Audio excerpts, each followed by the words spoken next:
Hi everybody and welcome to David's Garage. Today I'm going to be doing an unboxing on some new boots that I just got from Caswell. These are the Caswell Lisbon boot and the Stone Rambler leather by CF Stead. Alright, so this is first boot I got from Caswell, and I got these as seconds on their website. I believe these were listed as seconds because they had irregular welt stitching. You can see they give you a little thank you card that's nice. And they give you, the boots package with two nice boot bags with their logo on it. Very cool, very nice. Alrighty, so here they are. Again, these are the Lisbon boot by Caswell Boots. This is the Stone Rambler leather by CF Stead. So I was actually lucky enough to try these boots on at the Stitch Down Boot Camp event that was hosted in Chicago. I think it was first week of November. And I tried these on. I already have this leather in my Truman boots on a 20 last, but I actually sold those boots just because I never wore them. But I've been looking at Caswell boots and I really like their style, like the shape of their boots. When I look at Caswell boots, I definitely feel like they're similar to Parkhurst boots. But yeah, I was lucky enough to try these on at the Stitch Down Boot Camp event in Chicago, and they fit me really nice. They looked really great. My wife loved them. So when I saw that they were also on sale after already being factory seconds, I jumped on them. So I'm actually not too familiar with Caswell boots. I know that they're owned and operated out of Washington, D.C. I believe the owner's name is Kevin. And from my understanding, their boots are actually manufactured in Portugal, Spain, and I believe they do their MTOs contracted with manufacturers in Indonesia. And if I had to guess, I would probably guess that their Spain and Portugal manufacturers are probably the same as Parkhurst manufacturers, just because their finishing, their overall style and quality, like I said, it kind of reminds me of Parkhurst, which is why I was really interested in trying Caswell out. So let's talk about this leather. Again, this is the Stone Rambler by CF Stead. Again, I had this leather on the 20 last from Truman. I thought they were really cool looking. And I just think that this build and this last, I think it just looks really cool in this leather. I mean, this is just such a unique leather. It just has just so much character, and I really like just the overall build of this boot. So according to Caswell's website, they say the CF Stead Rambler is finished on the flesh side. So this is the flesh side, and it includes an antique contrast applied by hand beneath a blend of natural waxes for a unique natural marbled aesthetic. The antique colors are blended to complement the base dyeing for an authentic rugged leather with depth of color and texture. So that's what it says on their website. You can see it's lined on the inside. So I can't really measure how thick it is, but you can see it's actually not too bad. It's actually a good thickness. The lining leather is pretty thin, so that's nice. I'm not a huge fan of lining leathers. I just like to have unlined boots with just lining on the vamp. Just for fun, let's see what the thickness is here. So looks like the overall thickness with the lining leather is just about 4.3, 4.4 millimeters. So yeah, that means that's a pretty good thickness for the leather. And so that lining leather, I really probably isn't necessary.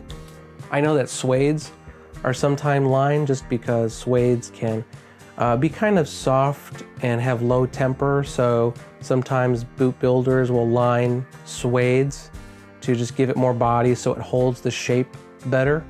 But from my experience, this Rambler leather is actually no joke. Like, even though it's a shrunken suede, it's not like, again, this isn't super stiff. It does feel nice and soft and malleable, but CF Stead, they're world renowned for their suedes.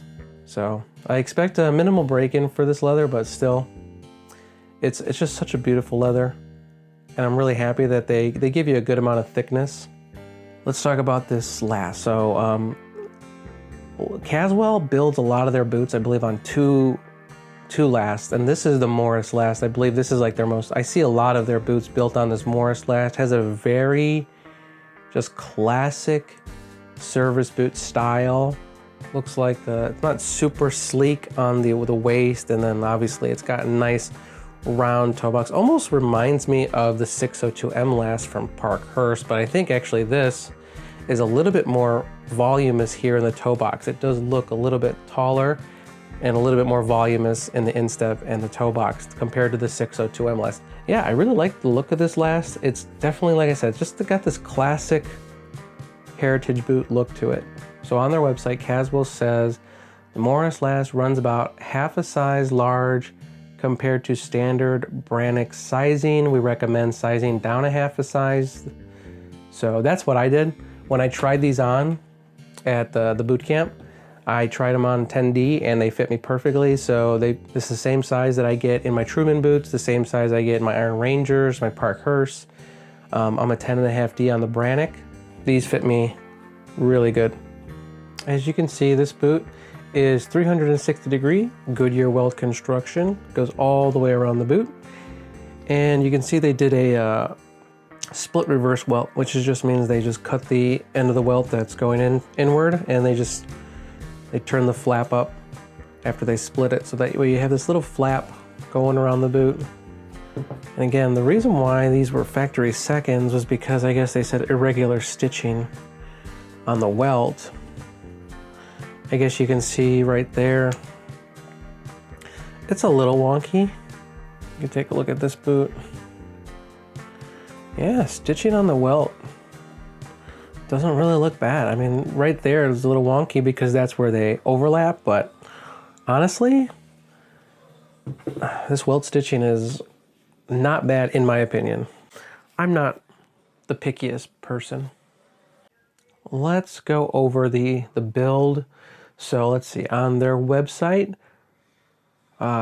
Caswell, they state that this is, Stone Rambler, Goodyear welt construction. This is built on their Morris last. They say it has antique brass hardware, and it has a gusseted tongue. It has a Vibram 2332 half sole, and that these are made in Portugal. Okay, so let's start at the bottom. I really like this Vibram half sole. I really think that this style is really cool. It's sort of, because I know a lot of boot makers or a lot of people will customize their boots with half soles, and they'll like do that Dr. Sole half sole, which is like super cool, super stylish. I really love that Dr. Sole half sole.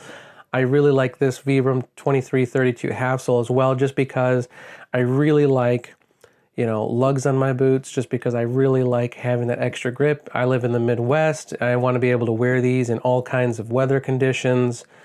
But that's just my preference. I really like the half sole just because I think it's really stylish, but also it kind of helps with the break-in because it makes this area more easy to flex. So as you're walking and breaking in the boot, you just don't have an extra layer of rubber here, just sort of like holding that leather in place. So they don't state if they use a steel shank. If I had to guess, I would guess that they probably do use a steel shank.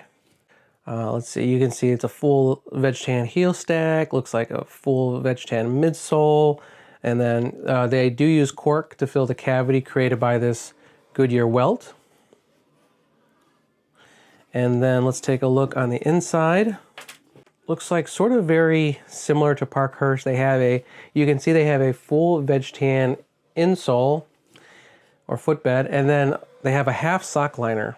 So on the back half of this boot, you can see they have a glove leather lining on that back half of the heel area. So, and then there's a little bit of foam, you can see it. They have a little bit of foam right under the heel. You can see again, it's fully leather lined.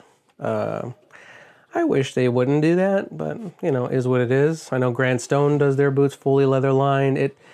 I guess it does give the leather more body. It makes it a little bit easier to slide your foot in and out of the boot.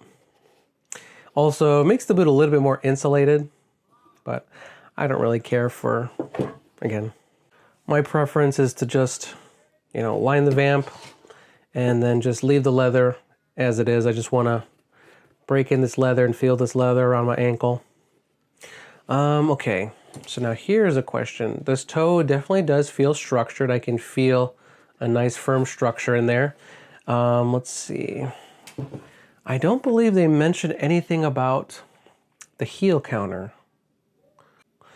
On Stridewise website, they do say that the Lisbon boot has cork filler with steel shanks, but they also say that they use Celastic heel counters and toe puffs.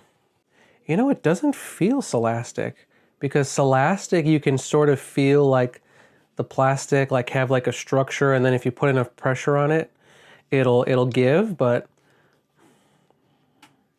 honestly, if I had to guess, I would guess this is probably leather or leatherboard heel counter.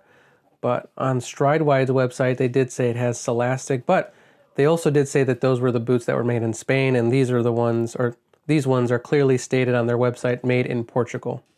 I don't know if you guys know if Caswell has recently switched to doing leather heel counters or leatherboard heel counters. Let me know down in the comments, because it doesn't state on the listing on their website.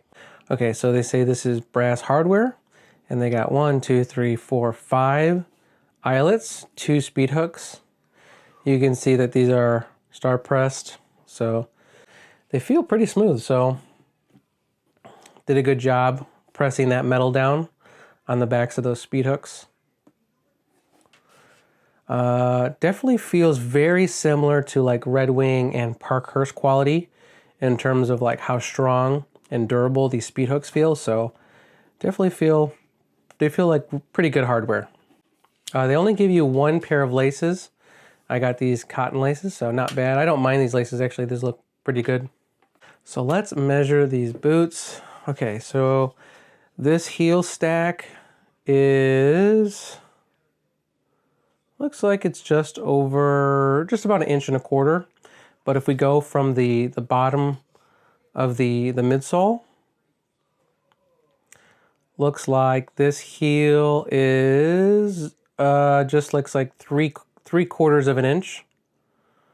And then the midsole, if we look at the midsole, it's pretty decently sized midsole. Looks like 1, 2, almost 3 millimeters thick. So I would say just about 2.5 millimeters thick. Okay, and we measure the height of the boot. Let's see, these are, from the very top to the very bottom, these are 7 1/4 of an inch tall. And then if we just go from the top to the top of the midsole or the top of the welt, let's see, these are, 6 inches tall exactly. But let's measure from the inside. Okay, so from the inside, these are 5 1/4. So just over 5 1/4 inches tall. So overall, I think these are really nice. For the price, for getting these as factory seconds on sale, and honestly, I don't see anything really wrong with these boots. I think I definitely got a good deal on these boots. They, like I said, these feel very similar to Parkhurst in terms of style, in terms of like how the last looks. And like I said, if I had to guess, I would probably guess that these boots are probably made in the same Spanish and Portuguese factories as Parkhurst uses. If anything, I would probably say the overall look of this last, I may actually prefer the look of this over the Parkhurst 602M last, because I really love the Parkhurst 602M last, but this looks really nice. I really love this single piece backstay. I really love this half sole. The only thing I would probably change is just no lining on the quarters. And if they don't use leather heel counters, they should switch to leather heel counters. But honestly, I really think this is a leather heel counter. All right, oh, and then I forgot to mention, Looks like these boots are gusseted up until 1, 2, 3, so just over this third eyelet. So that's how far the gusset comes up. So not super high, but they are gusseted. All right, let's try these bad boys on. Yeah, these feel really comfortable. I mean, putting them on was no problem. These fit me perfectly. So again, these are a size 10D. I am a 10.5D on the Brannock. I wear a 10D in my Iron Rangers and Truman and Parkhurst, and these fit me perfectly. I can feel that my heel is being cupped pretty nicely. It's not firm, but I can definitely feel it's being cupped nicely. Wow, the arch support on these is actually pretty decent. I can feel, you know, definitely some slight arch underneath my arches, which is definitely better than average. And the roominess in the toe box is perfect. I mean, you can see it actually doesn't look super wide, but I got plenty of room in the ball right here. And I got plenty of room in front of my toes. My toes do not feel squished at all. If anything, I can feel a little bit more pressure on my instep than usual, which actually isn't a bad thing. It's not like hurting me. I'll talk about, you know, if it becomes a problem in the update, if I do an update video on these. If you guys want me to do an update, definitely let me know. But I just feel like my foot is being hugged nicely here in the heel and then here on the instep. It does feel like my foot is nice and secure in the boots, which makes me think that this is the perfect size for me. Again, I tried these on in person when I was at the Stitch Down Boot Camp in Chicago. I tried on this size, I really liked it. I like the way they look. Yeah, you know, so far, I mean, obviously I've just been wearing them for a few minutes, but just overall, the comfort is really nice. I would definitely put these on par with Parkhurst. If anything, the comfort, I don't know, something about it, I just feel it might be a little bit more comfortable than my Parkhurst. Maybe, like I said, the shape of this last is really nice. It may replace the 602M last from Parkhurst as my favorite last, which is a good thing because I guess Parkhurst is discontinuing the 602M last, which is very sad, but I'm very glad I'm trying these Caswell boots on this Morris last. So do I have any concerns? Well, you know, these were listed as seconds because of, I guess, irregular stitching on the welds. And yeah, these do not look like seconds at all. So I am very happy with them. If I had to mention any concerns, yeah, I don't have any concerns. I think this leather is awesome. I really like how they did the midsole and this Vibram half sole. This is just a beautiful boot. I mean, Caswell just did a phenomenal job. I'm really happy to try these out. So that's everything I have for you guys today. I really do appreciate watching. Yeah, and I will see you on the next video.